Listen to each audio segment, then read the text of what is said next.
नमस्कार दर्शकों, हम लोग यहीं से गुजर रहे थे खोखला बस्ती होते हुए और यहाँ से गुजरे और हमारे यहाँ का खोखला बस्ती संस्कृत गुरुकुल में ना आए तो हो नहीं सकता। आप सभी के समक्ष एक छोटा सा मुलाकात के जरिए हम लोग गुरुजी से कुछ सवाल रखेंगे और यहाँ के विषय में कुछ जानकारी आप सभी के समक्ष में हम लोग साझा करेंगे। गुरुजी नमस्कार, सुप्रभात। जय श्रीमन नारायण, नमस्कार। ओम नमः शिवाय, हर हर महादेव। गुरुजी, पहले भी हम लोग आ चुके हैं, गुरुकुल के बारे में काफी बार हम लोग दृश्य भी दिखाए हैं। आज आपसे कुछ और जानकारी हम लोग लेना चाहेंगे। गुरुजी, हम लोग जहां तक जानकारी प्राप्त हुआ है कि आप जो है एस्ट्रोलॉजी के आप काफी जानकार हैं, आपके पास उसके बारे में जानकारी है, तो आप थोड़ा आप इस विषय में जानकारी देखिए, कहाँ से आपने ये शिक्षा ग्रहण किया है और किस तरह से आप आज के दिन में इस विषय में आप कार्य कर रहे हैं या आगे किए हैं, उस विषय में थोड़ा जानकारी दें।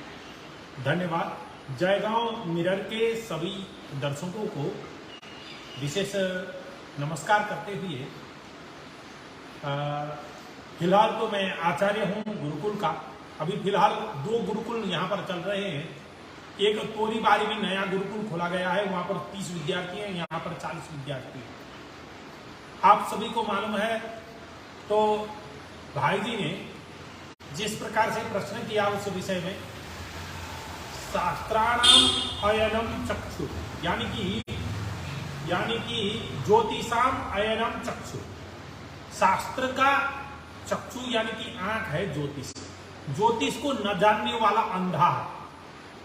इसलिए मेरा प्रोफेशनल, मैंने 2003 में आचार्य कंप्लीट करने के बाद जोधपुर से मैंने डिप्लोमा कोर्स किया और साइकोलॉजिकल थोड़ा सा करने के बाद और ज्योतिष शास्त्र और वास्तुशास्त्र का डिप्लोमा कोर्स करने के बाद और विशेष बाल्यकाल से ज्योतिष विद्या में रुचि होने के कारण अंक विज्ञान, हस्त विज्ञान में विशेष और स्टोन का मेरे पास सर्टिफिकेट भी है जो स्टोन के विषय में। लेकिन मैंने 2016 में आठखोला, हमारे जयगांव का आठखोला में एक यज्ञ किया था। उस यज्ञ से मैंने कमर्शियल पार्ट्स सब समाप्त कर दिया, यानी कि छोड़ दिया।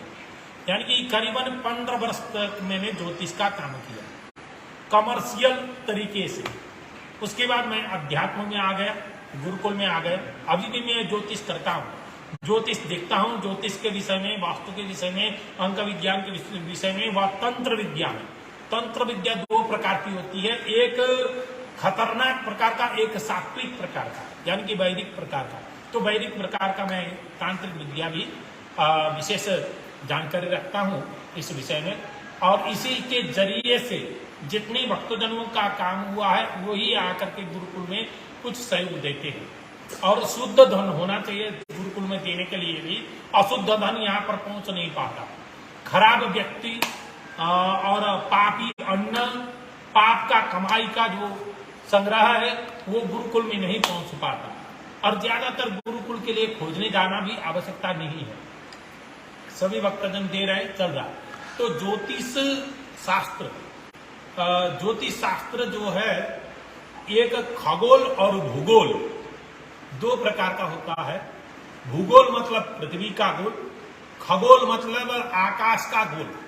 तो आकाश में सूर्य, चंद्रमा, मंगल, बृहस्पति, शुक्र, शनि, राहु, केतु, बुध इत्यादि हैं। और इनके जो बीच में सर्कल होता है, यही सब राहु केतु का संज्ञक है।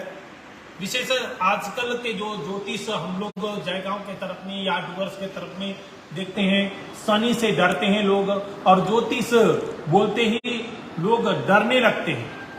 किसी ने खराब बोल दिया, कोई मर जाएगा तो बोल दिया, किसी ने कुछ ब्लैकमेल कर दिया। ऐसा नहीं होना चाहिए। ज्योतिष एक सेवा है, एक धर्म की सेवा है। इसमें किसी को ब्लैकमेलिंग करके आपका खराब है बोल करके अनेक प्रकार का ये पैसा लूटना, ये करना, वो करना हमारे धर्म के विषय में नहीं है।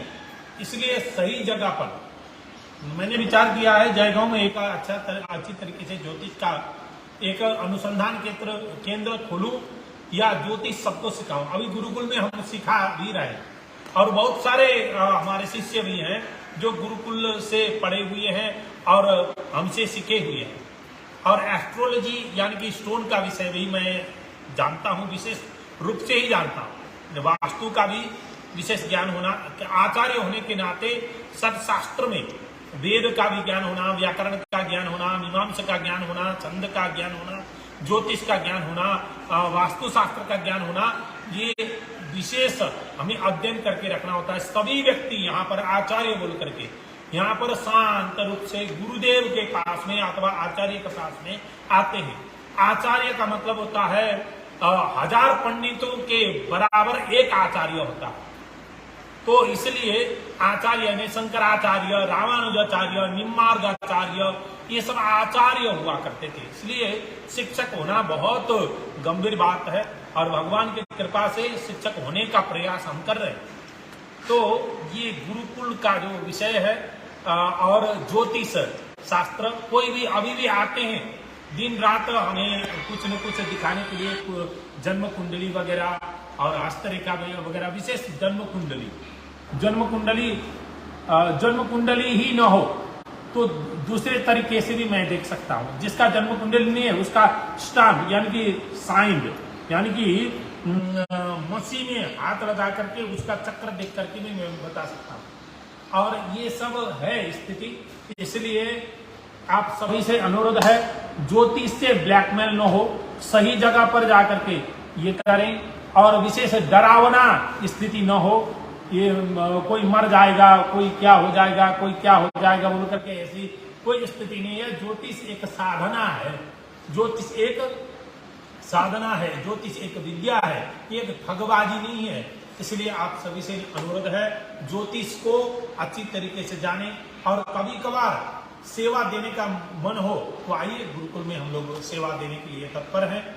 इसमें कोई डिमांड नहीं है। यहाँ पर बहुत सारे गुरुजी हैं और यहाँ पर गुरुकुल चल भी रहा है आप सभी का विशेष सहयोग से। गुरुजी, आपने जैसा बताया कि इस समय 2 गुरुकुल चल रहा है, एक और खोखला बस्ती तरफ में 30 बच्चों को लेकर एक और गुरुकुल चल रहा है, यहाँ पे एक चल रहा है, 2 गुरुकुल चला रहे हैं।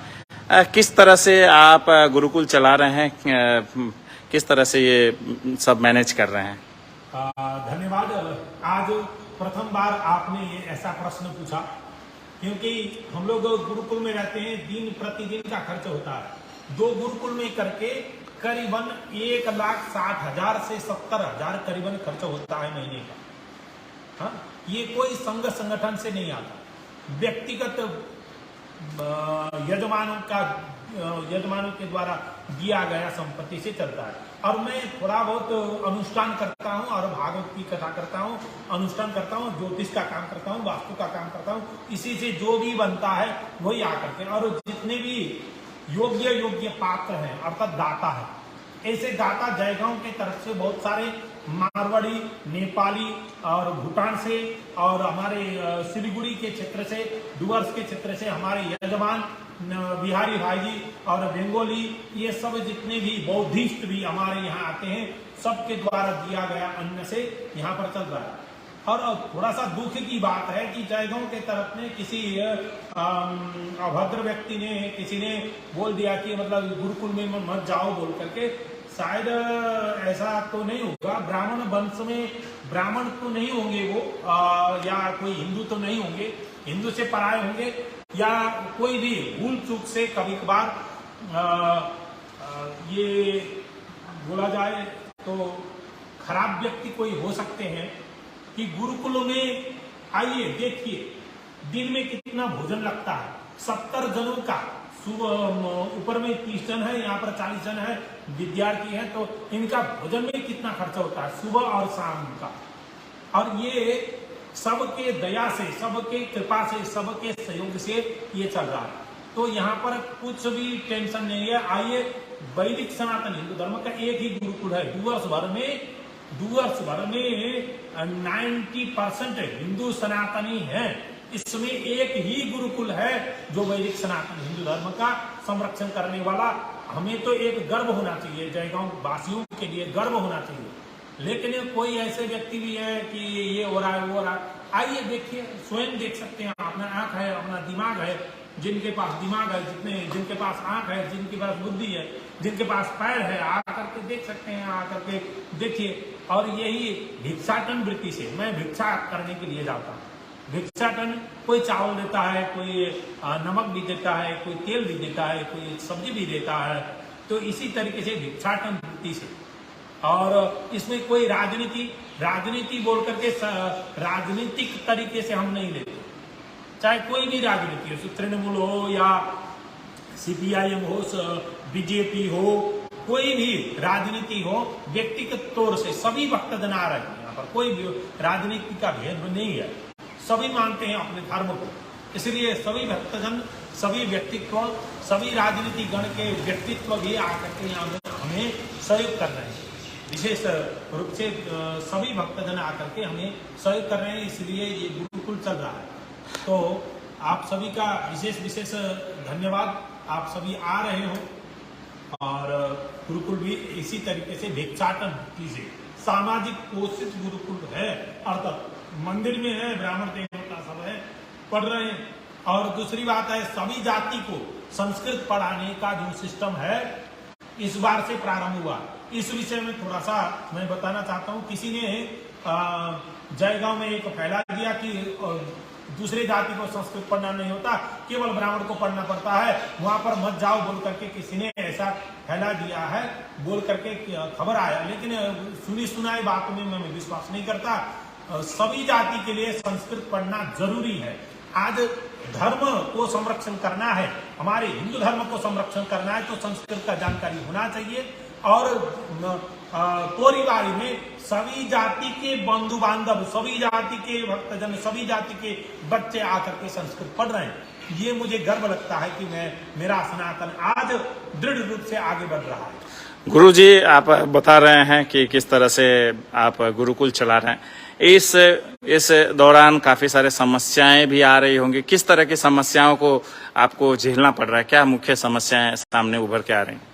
विशेष समस्याएं हैं। अभी जैसे अभी का जो स्थिति है, दवाइयों का थोड़ा सा समस्या हो रखा है। अभी जो स्थिति है, आंख सबका लाल हो रखा है। क्योंकि बच्चे अभी यहाँ पर जो आप देख रहे हैं, आप सभी वीडियो में देख रहे हैं, यहाँ के जो बच्चे हैं, यहाँ पर 40 बच्चे हैं, अभी करीबन 20-25 बच्चे होंगे, है ना। तो 15-20 बच्चे अभी चले गए, घर की ओर चले गए, कोई नजदीक वाले घर में चले गए, कोई अंदर में सोए हुए हैं। इसलिए ये अस्वस्थता के अवसर में थोड़ा सा समस्या हो रही है। दूसरी बात है, कोई दुष्ट ने हिंदू धर्म का संरक्षण में विघ्न बाधा करने के लिए कोई दुष्ट ने जयगांव में एक अफवाह फैला दिया कि वहां पर मत जाओ, उन बच्चों को मतलब अन्न मत दे दो, वहां पर कुछ हो रहा है, षड्यंत्र हो रहा है, ऐसा कुछ बोल दिया है बोल करके 2-4 यजमान मुझे बोल रहे हैं। ये सुनाई बात है। फिर भी बच्चों के पेट में लात मारने वाला ऐसा कोई भी हो, हाँ, ऐसा कोई भी हो, इनकी बातों में ना आए। मुझे जहां तक लगता है, ऐसा करने वाले तो ब्राह्मण तो नहीं होंगे। जहां तक मुझे लगता है, ब्राह्मण है तो भी वो यवन समान है। ब्राह्मण है तो भी वो वास्तव में ब्राह्मण नहीं है, वो चांडाल है, चांडाल के रूप में होगा। या हिंदू नहीं है तो हिंदू के रूप में वो हिंदू का घातक है। इसलिए दूसरे धर्म तो बोलते रहते हैं, वो अलग बात है। लेकिन यहाँ के जितने भी बच्चों का पेट में लात मारने वाला कोई है, ऐसा मुझे सुनने में आया है। पता नहीं, भगवान की लीला है सब। तो हम भूखे नहीं रहेंगे, जिनका पेट बना हुआ वो भूखे नहीं रहेंगे। यहाँ पर बच्चे हैं और अच्छी तरीके से भोजन कर रहे हैं। और जो तोरीबारी गुरुकुल के भी बच्चे 30 बच्चे हैं, वहाँ पर भोजन कर रहे हैं। अब एक टाइम का भोजन में कम मात्रा में यदि हिसाब किया जाए तो 5,000 से 6,000 रुपया एक टाइम के भोजन में लगता है। सब्जी कितना महंगा है, दाल कितना महंगा है, आप सभी को पता है। घर चलाने में कितना खर्चा होता है। तो इसलिए हिंदू धर्म का है बोल करके दूसरे धर्म का होता तो सब लग जाते होंगे, है ना। तो हमारे धर्म में यही है स्थिति, थोड़ा सा समस्या हो रखी है।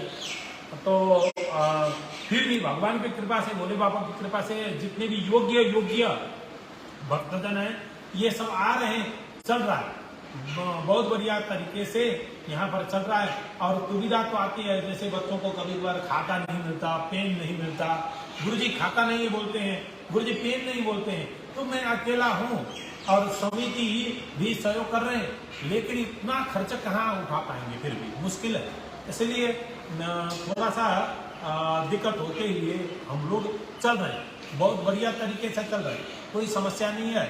व्यवधान आती रहती है कभी कभार, जैसे भगवान श्री कृष्ण को भी व्यवधान आया था, राम भगवान को भी विघ्न बाधा आई थी युग निर्माण के लिए, धर्म संरक्षण करने के लिए, ऋषि मुनि जनों को भी पत्थर मारा जाता था। तो इसलिए ऐसा व्यवधान आता रहता है, लेकिन बुनियादी जो सुविधा है ये हमारे भक्तजन करीबन पूरा कर रहे हैं। गुरुजी, आपने बताया, काफी सारे समस्याओं के बारे में भी जानकारी दिया, काफी लोग सहयोग भी कर रहे हैं, इसके बारे में भी जानकारी दिया। गुरुजी, सावन का महीना है, सब मंदिर और सब धार्मिक स्थल पे पूजा अर्चना देखा जा रहा है। यहाँ पे कब क्या प्रोग्राम करने वाले हैं यहाँ पे, क्योंकि शांत देख रहे हैं, बच्चे पढ़ रहे हैं, गुरुकुल का शिक्षा ले रहे हैं, लेकिन सावन के महीने में विशेष हमेशा हम लोग देखते आए हैं कि आपके यहाँ कोई ना कोई कार्यक्रम होता रहता है, तो इस बार क्या कब कार्यक्रम करने वाले हैं? बहुत धन्यवाद आपको, बहुत बहुत धन्यवाद। विशेष इस बार 20 अगस्त से, क्योंकि अभी का जो मास चल रहा है ना, इस मास को कहा जाता है, पहले तो मलमास कहा जाता है, पुरुषोत्तम मास कहा जाता है। इसमें दिन ये सूर्य और चंद्रमा नहीं लेते, भगवान नहीं लेते, इसमें यज्ञ किया गया कोई भी पुण्य कर्म नहीं मिलता, ऐसा लिखा हुआ है शास्त्र में। तो इसलिए हम लोगों ने शुक्ल पक्ष, श्रावण शुक्ल पक्ष, यानी कि 17 तारीख से लगने वाला है, 20 तारीख से शुक्ल पक्ष का चौथी तिथि से हम लोग यहाँ पर शिव महापुराण करने वाले हैं। और 20 तारीख को शोभा यात्रा होगी, विशाल रूप से शोभा यात्रा होगी। आज उसके विषय में मीटिंग भी है और विशेष मीटिंग आज करेंगे। और यहाँ पर 2 महीने का यज्ञ चल रहा है, दिन प्रतिदिन रुद्राभिषेक वगैरह ये सब विद्यार्थी हम लोग कर रहे हैं। यहाँ पर विद्यार्थियों का कोई टेंशन नहीं है, पढ़ते हैं, सबको रुद्राभिषेक मुखस्त है। यहाँ पर रुद्री पढ़ते हैं, वेद पढ़ते हैं, व्याकरण पढ़ते हैं, भागवत पढ़ते हैं, दिन प्रतिदिन हो रही है, यज्ञ तो दिन प्रतिदिन हो रही है। और दूसरे गुरुकुल में श्रीमद् भागवत महापुराण हुआ था, प्रथम में कृष्ण पक्ष में, श्रावण कृष्ण पक्ष में, और श्रावण शुक्ल पक्ष में। ये बीच का जो महीना है, क्योंकि आप पूजन करने जाएंगे आपको फल प्राप्ति होना होगा, हाँ, इसलिए इस पुरुषोत्तम महीना में न करके हम लोगों ने अगस्त महीने का 20 तारीख से, अर्थात चौथी तिथि से रक्षाबंधन पूर्णिमा तक ये शिव महापुराण और रुद्राभिषेक, गंगा महाआरती, ये सब कार्यक्रम यहाँ पर विशाल रूप से होने वाला है। इसलिए आप सभी भक्तजनों को इस बार भी, अगले साल 1 महीने का होता था, अगले बार से 1 महीने का होगा ही निश्चित रूप से, लेकिन इस बार 2 महीने का हुआ, लेकिन गुप्त रूप से हुआ, साधना हुआ। ये विद्यार्थी सब साधना कर रहे हैं यहाँ पर बैठ करके। अभी थोड़ा सा रोग हो गया है, आंख का थोड़ा सा समस्या हो रखी है, मुझे भी थोड़ा सा खुजली होने का संभावना है, शायद आपको भी हुआ है। गुरुजी, हमारा कुछ दिन पहले हुआ था, अभी फिलहाल उभर चुके हैं, लगभग हफ्ता दिन। मैं भी इस वजह से, आंख की समस्या के वजह से, इन्फेक्शन से पीड़ित था, अभी स्वस्थ हो चुका हूँ। और गुरुजी, अंत में जाते जाते बच्चों द्वारा एक कोई श्लोक या कोई प्रार्थना करते हुए हम लोग समाप्ति करना चाहेंगे।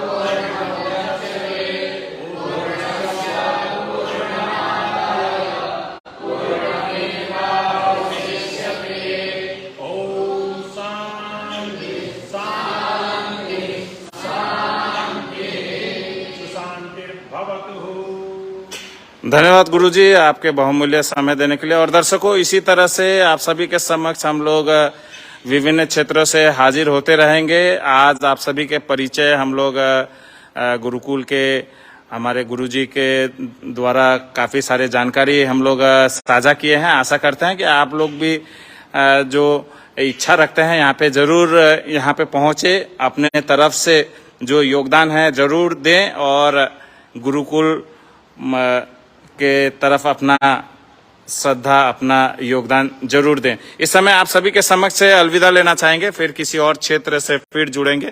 जय हिंद।